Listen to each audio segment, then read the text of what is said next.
Chers amis du Cercle Aristote, bonjour. Aujourd'hui, je vous présente quelqu'un. Alors, ceux qui suivent la chaîne, vous aurez déjà une vidéo de lui, qui est Bertrand Dutheil de la Rochère. Bertrand Dutheil de la Rochère, bonjour. Bonsoir, bonjour. Vous êtes l'auteur aux éditions Perspectives Libres de l'identité républicaine de la France.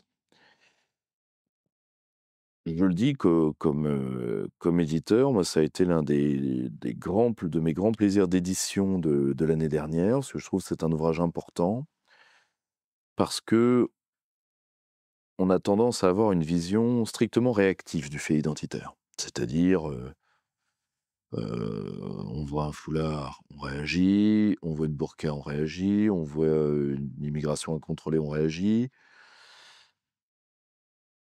On réagit beaucoup, on définit peu, on n'incarne pas et on ne se projette pas. Hein, l'identité, c'est une racine qui va vers un projet. Philippe Forget, à mon avis, tout écrit là-dessus. Et là, on se rend compte qu'il y a des racines oubliées et un projet inexistant. Et votre livre fait vraiment le lien entre les deux. Je vous présente très rapidement. À la base, vous êtes un homme qui vient de la gauche républicaine. Hein, vous avez été très proche de Jean-Pierre Chevènement. Vous avez également été proche de Marine Le Pen et de Florian Philippot. Aujourd'hui, vous poursuivez plutôt une œuvre métapolitique ou d'intellectuel politique. Vous aviez écrit avec une méthodologie assez proche de l'ouvrage qui nous occupe, un ouvrage que je ne saurais trop recommander, qui n'est malheureusement, je crois, plus édité, qui était chez Economica, qui était sur les civilisations occidentales, une histoire en quête d'avenir. Et aujourd'hui, avec une méthodologie sur laquelle nous allons revenir, vous avez commis cet ouvrage qui, pour ceux qui le souhaiteraient, est disponible à l'achat en description. Vous partez... Alors, attardons-nous déjà sur le titre. L'identité, les gens pensent voir ce que c'est. Res publicaine, qu'entendez-vous par là?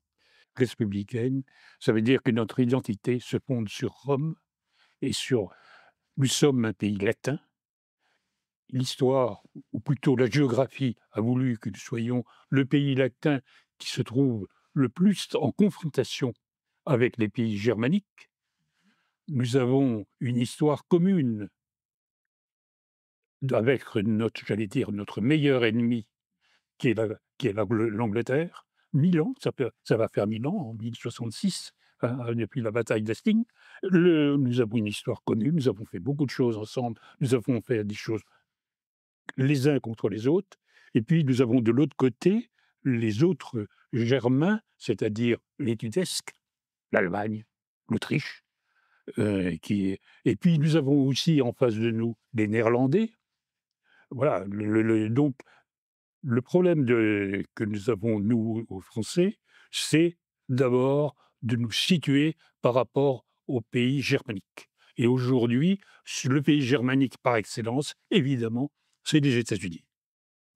Pourquoi? Parce qu'ils parlent une langue germanique. Je veux dire, et je vais dire, il y a une racine indo-européenne de la langue qui est reg, qui veut dire rendre droit. Ça donne règle en français, règle de droit, règle pour tracer un trait, mais qui donne, dans un certain nombre de familles linguistiques indo-européennes, des institutions. Chez nous, ça donne rex, roi. Qu'est-ce que c'est? Qu'est-ce que c'est que le roi? C'est une personne, ou c'est un peuple, ou une collectivité. Et ça donne dans les peuples germaniques, et notamment chez les Allemands, mais chez les Anglais, souvent, ces termes, ces concepts sont passés par l'anglo-normand et ont été plus ou moins latinisés. C'est un des problèmes de l'Angleterre. Ça donne, euh, chez les Germains, ça donne le terme de Reich, que nous traduisons par empire mais la République de Weimar, qui est la première république allemande, se définissait comme un Reich allemand et le Reich n'a pas d'incarnation. Le Reich n'a pas d'incarnation, mais en revanche, il faut bien que concrètement, il y a des gens qui animent le Reich et c'est le Volk. Et ce Volk, ça renvoie à tous les problèmes que nous avons bien connus, enfin, qui ont été bien connus il y a un siècle, avec les Volksdeutsch à travers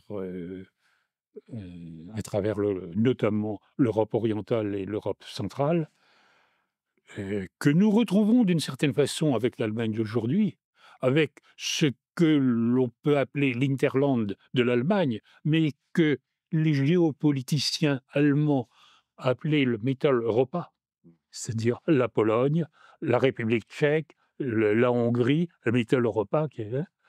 Et, et donc, c'est cette confrontation que nous avons avec les peuples germaniques qui nous a forcés à la fois à accentuer notre caractère latin et en même temps, nous étions impressionnés. Nous avons toujours été impressionnés par les peuples germaniques, que ça soit par l'Allemagne et par le Saint-Empire, ou ensuite, à partir du XVIIIe siècle, par l'Angleterre et disons depuis 1918 ou 1945, ça dépend, par les États-Unis. Or, Ouais, nous sommes autres, ouais. nous sommes autres et l'avantage, chacun aurait intérêt à cultiver son propre génie. Oui, ça c'est un terme qui est en filigrane dans tout votre livre. C'est le génie des peuples, ce que certains auteurs appelaient l'âme des peuples, fin du début 20e encore. C'est vraiment le caractère des génies nationaux. Génie, ça fait pas on peut travailler ensemble, on peut faire des accords, on peut faire des coopérations, mais on ne peut pas s'abandonner. Or, c'est bien le problème que nous avons, depuis, en gros 1945. Nous nous abandonnons dans ce qui est devenu l'Union européenne, c'est-à-dire, finalement, un moment, peut-être tout à fait au début, on pouvait penser et un certain nombre de Français l'ont pensé, que, la communauté économique européenne serait une sorte de grande nation, au sens, napoléonien du terme.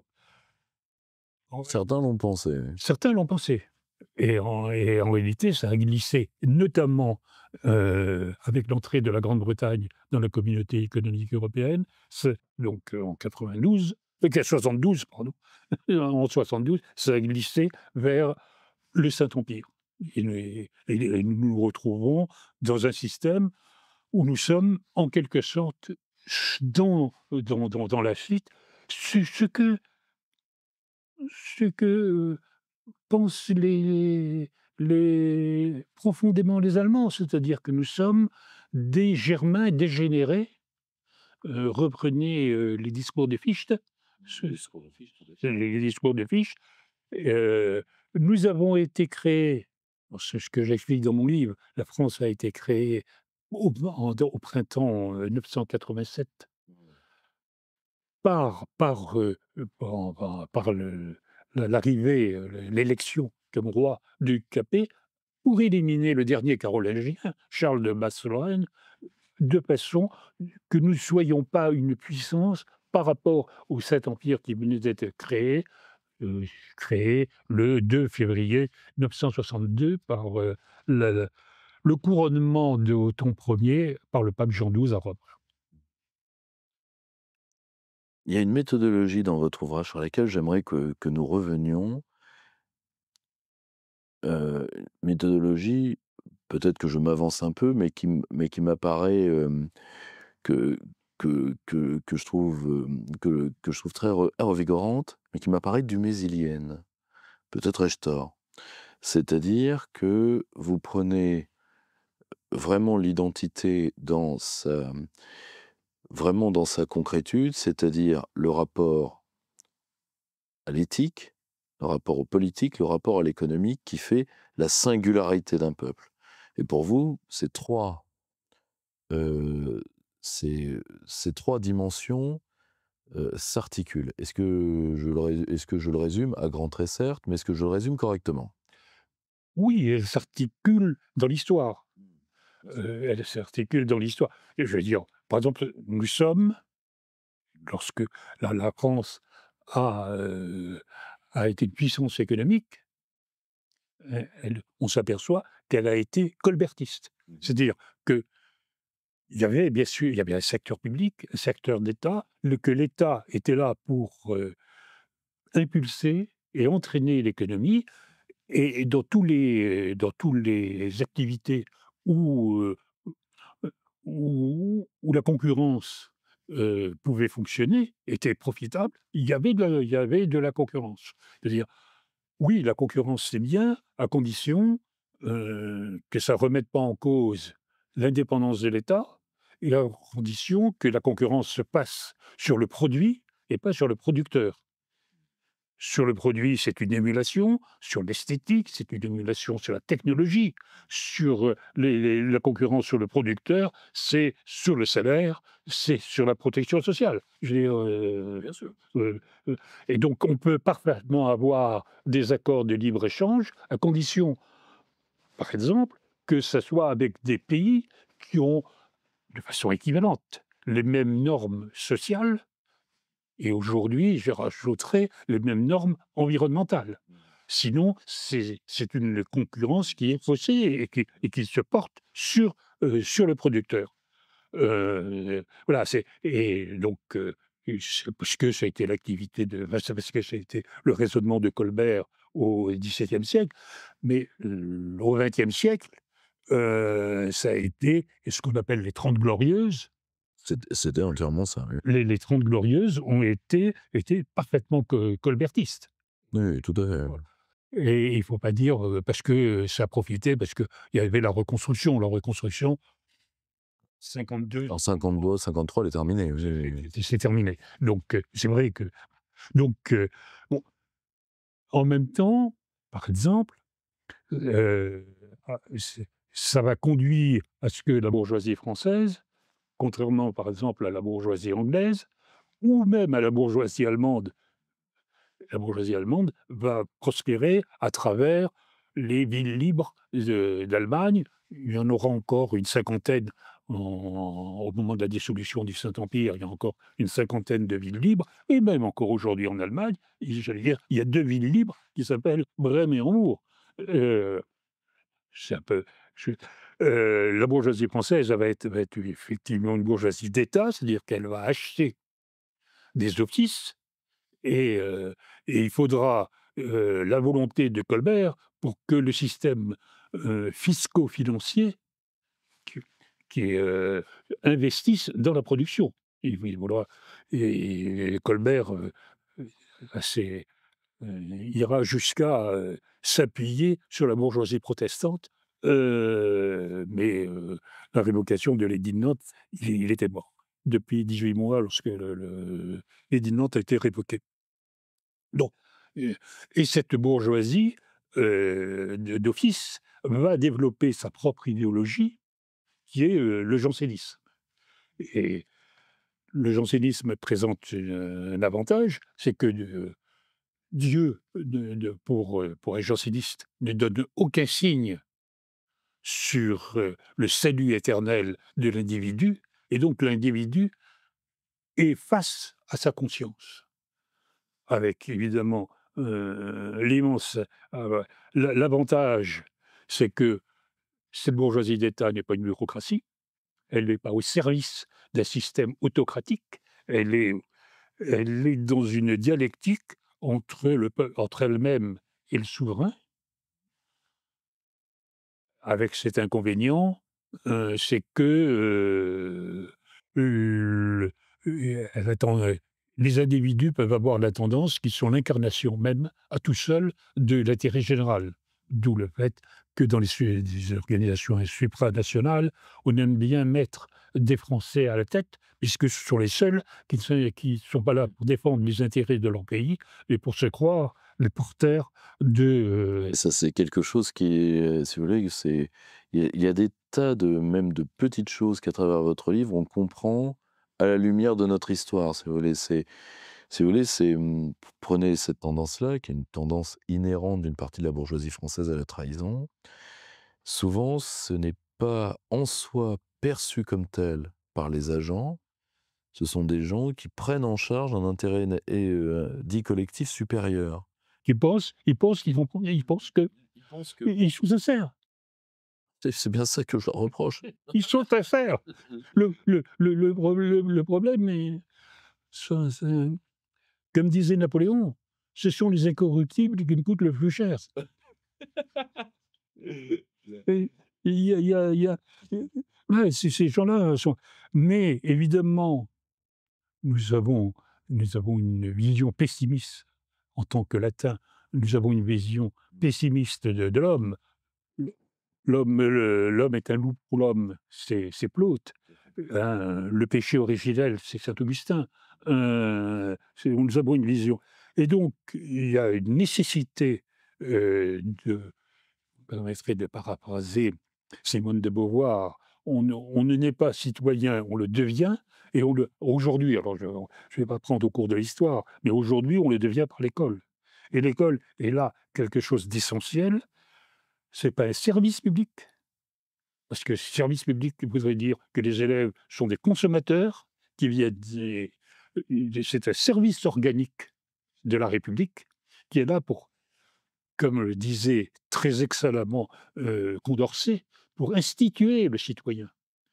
Les socialistes ont supprimé le terme d'instituteur, mais à tort, parce que l'instituteur était là au fond pour instituer le citoyen, c'est-à-dire lui donner la possibilité de participer ou tout au moins de comprendre le débat politique, mais aussi les autres débats qui sont dans la société.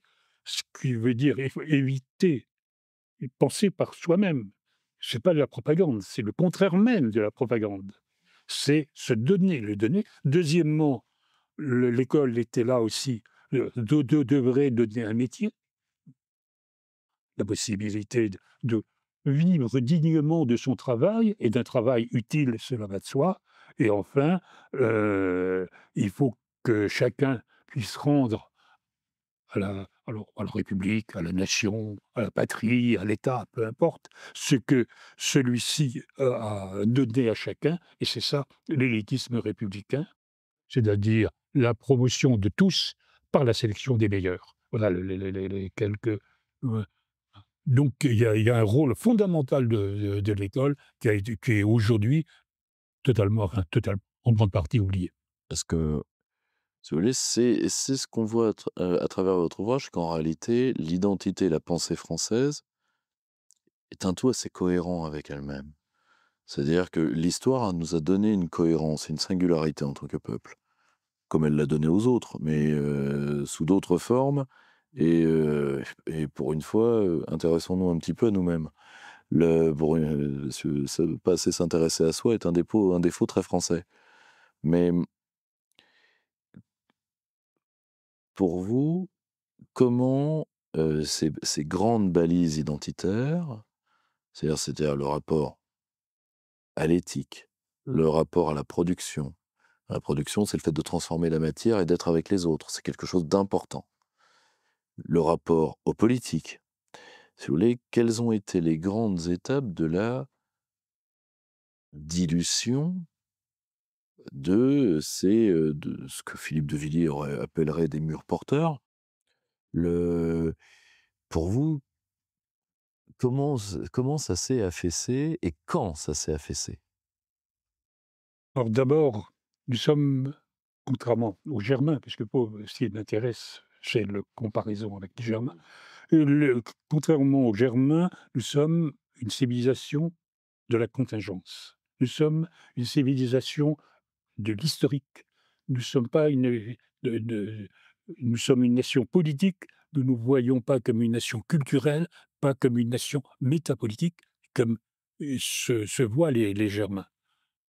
pour, je reprendrai, sans développer, mais la naissance de Rome, c'est une naissance qui se veut historique. Je ne vais pas ici, ne ni sur l'historicité réelle, peu importe. C'est important la manière dont les Latins, les Romains, voyaient la naissance de même, la naissance de la France, c'est une naissance qui se fait par des gens qui ne veulent pas que la France existe.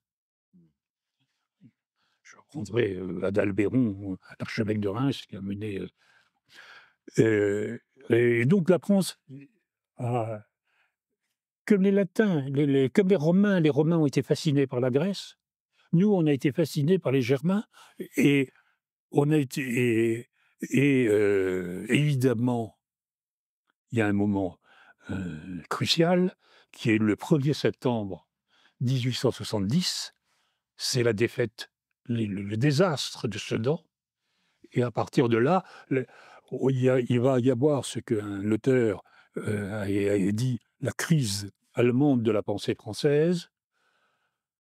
La gauche va adopter le marxisme, d'autant plus que la gauche socialiste française a été écrasée au moment de la Commune de Paris. La droite va adopter la conception germanique de la nation. Les intellectuels vont, adopter le la philosophie allemande, celle qui va se terminer avec Heidegger.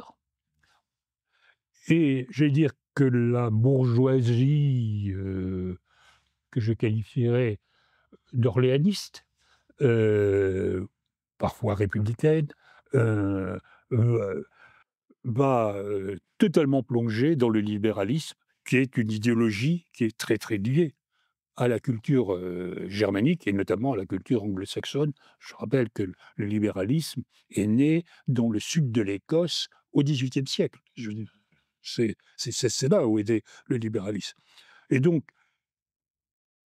désastre de Sedan et adoption, des idéologies germaniques. Ensuite, traumatisme de la guerre de 14, 1 400 000 morts, 5 millions de blessés, c'est quelque chose de et enfin et enfin, cette chose extravagante qui est la débâcle de 1940. La France, en 3 semaines, s'écroule. La France s'écroule et à partir de là, il y a ceux qui disent, ben, on qui se résignent et c'est la collaboration, voire la vie jusqu'à souhaiter la victoire de l'Allemagne. Et puis il y en a quelques-uns qui disent: «Il faut quand même remonter» et c'est évidemment Charles de Gaulle, mais c'est les premiers résistants et avec les premiers résistants ne sont pas forcément des gens de gauche, contrairement, les premiers résistants viennent souvent de l'Action française. Et heu, je prendrai, parce que c'est celui qui évidemment est célèbre, Destienne-d'Orve. Destienne-d'Orve qui était camelot du roi avant de rentrer à Polytechnique. Ensuite, il est devenu militaire, donc il ne pouvait plus appartenir. Les militaires n'avaient même pas le droit de vote, il ne faut pas l'oublier. Donc mais il y en a bien d'autres. Heu et Charles de Gaulle, était pas forcément très, très, très à gauche. Donc oui, il y a voilà. Donc et d'ailleurs, souvent ces premiers résistants ont été d'autant plus oubliés, j'enlève Détienne d'Or, parce que qui lui n'a pas été oublié, mais ont été oubliés parce que, bah, c'est les premiers qui sont morts. Oui, oui, tout à fait, oui, oui. C'est les premiers qui sont morts parce que, vivre, la résistance était qu'effectivement, voilà.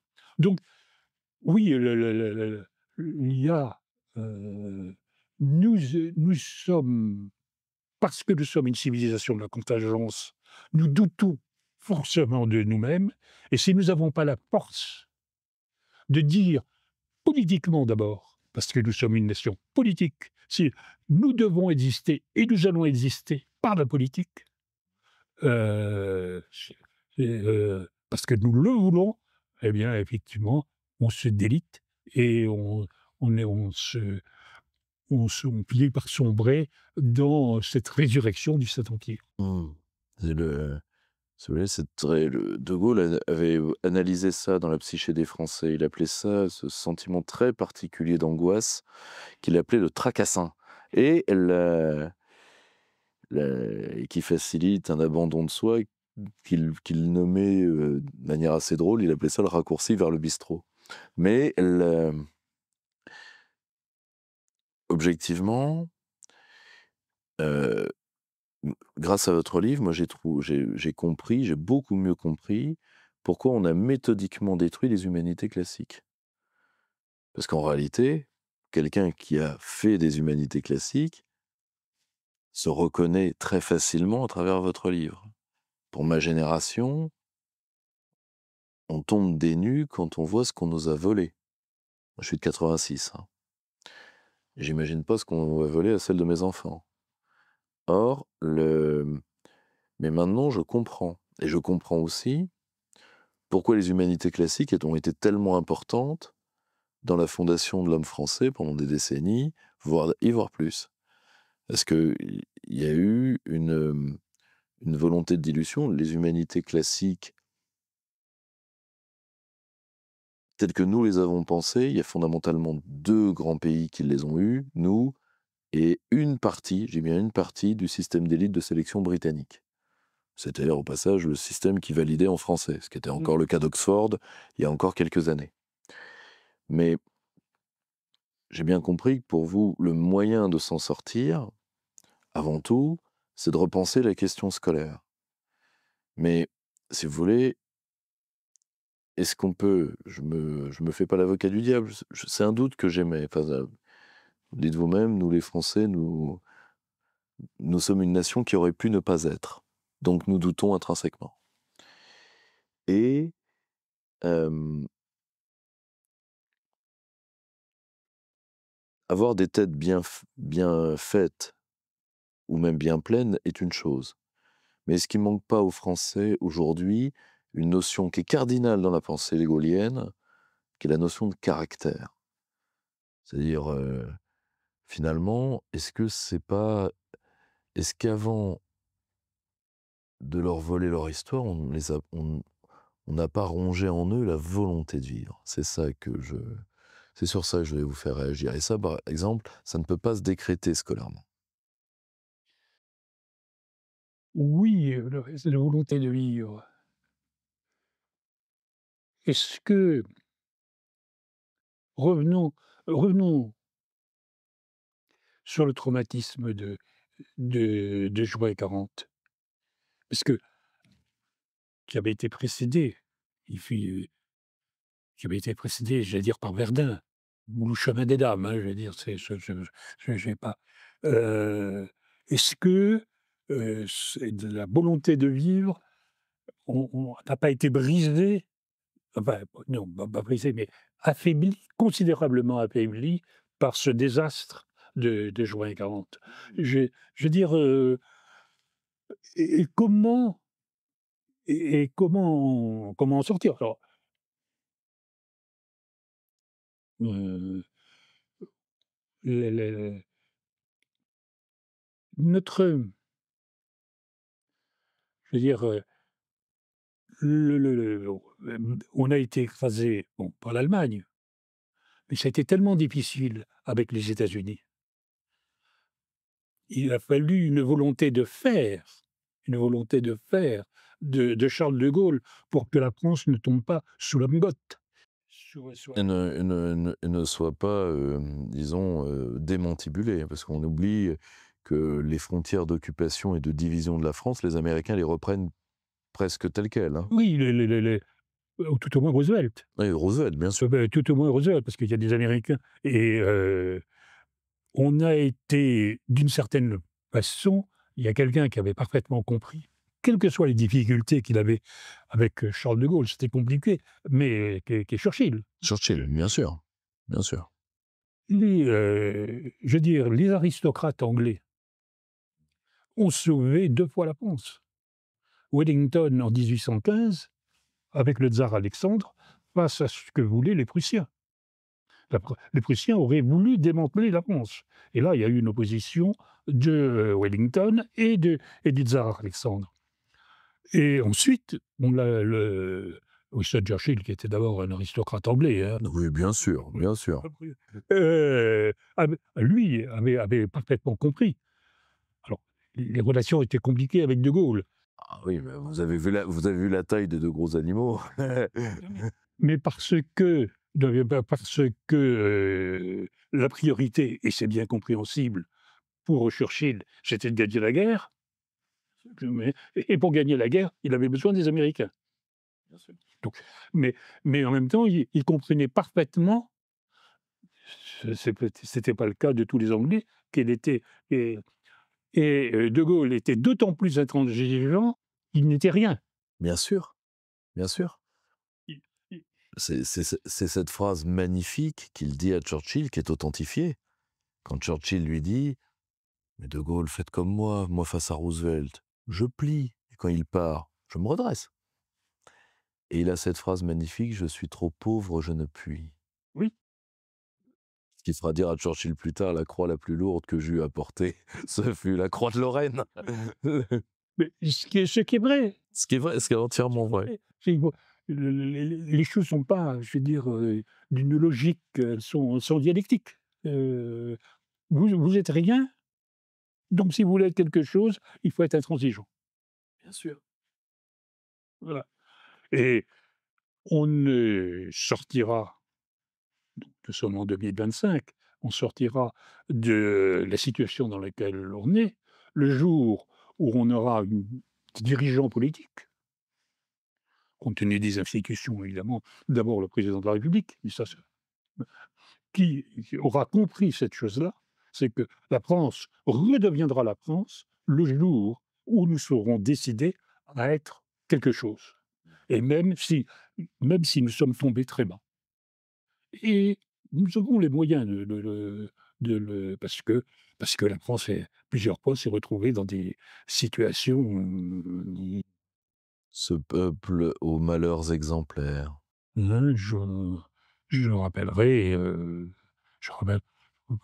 après le traité de Troyes, ce qu'était la France, je rappellerai ce qu'était la France, après Waterloo, je rappellerai donc la France, ce que c'est la France après l'occupation.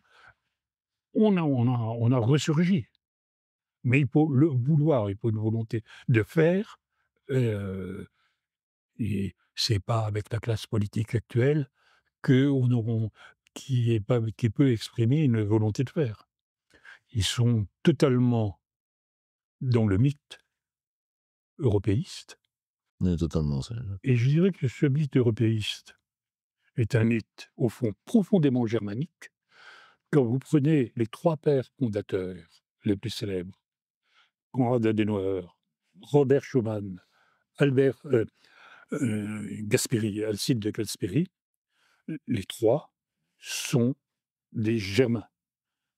Les 3 sont des Germains. Gasperi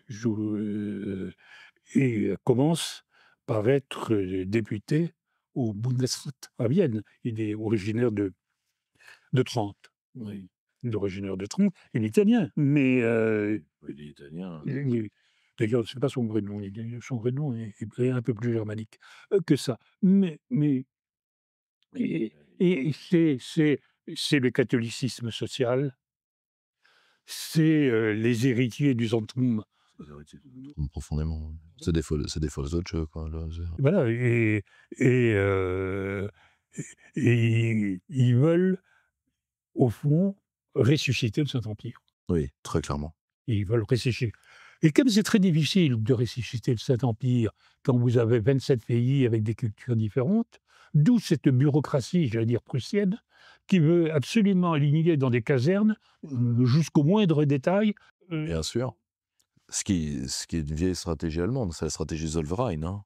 Totalement, hein. oui, Ils l'ont déjà fait ça et le digérer quelqu'un par la bureaucratie, ils savent faire. oui, et et c'est mais c'était plus facile parce que j'étais quand même culturellement tout allemand. Bah Mais ce n'est pas parce que c'est difficile qu'ils vont s'arrêter. C'est ça le problème. C'est bien ce qu'on leur reproche. Mais ça fait d'ailleurs une jonction avec le dernier père fondateur, qui est l'un des plus connus, mais qui lui est profondément un serviteur d'un autre type de germanisme, qui est Jean Monnet, qui est profondément lui un Américain. Profondément. Oui, oui, Jean Monnet, j'allais dire Jean Monnet est un agent de la CIA avant même que la CIA existe. Oui, ce qui est vrai. Voilà. Ce qui est objectivement vrai. C'est le c'est-à-dire il y a des collabos de la première heure, il y a des collabos de l'avant-première heure. Si vous voulez, cet homme est fabuleux. C'est le Voilà. Tout ça pour vendre un peu de cognac aux États-Unis. si vous voulez, l'alcool dans le pays puritain mène à tout. Voilà. Surtout au moment de la prohibition. Cher Bertrand, merci beaucoup pour cet entretien et je renvoie à votre ouvrage «L'identité républicaine de la France», que je recommande particulièrement à tout le jeune public parce que c'est vous tel qu'on vous a jamais raconté et tel que beaucoup aimeraient que vous ne vous comment dire?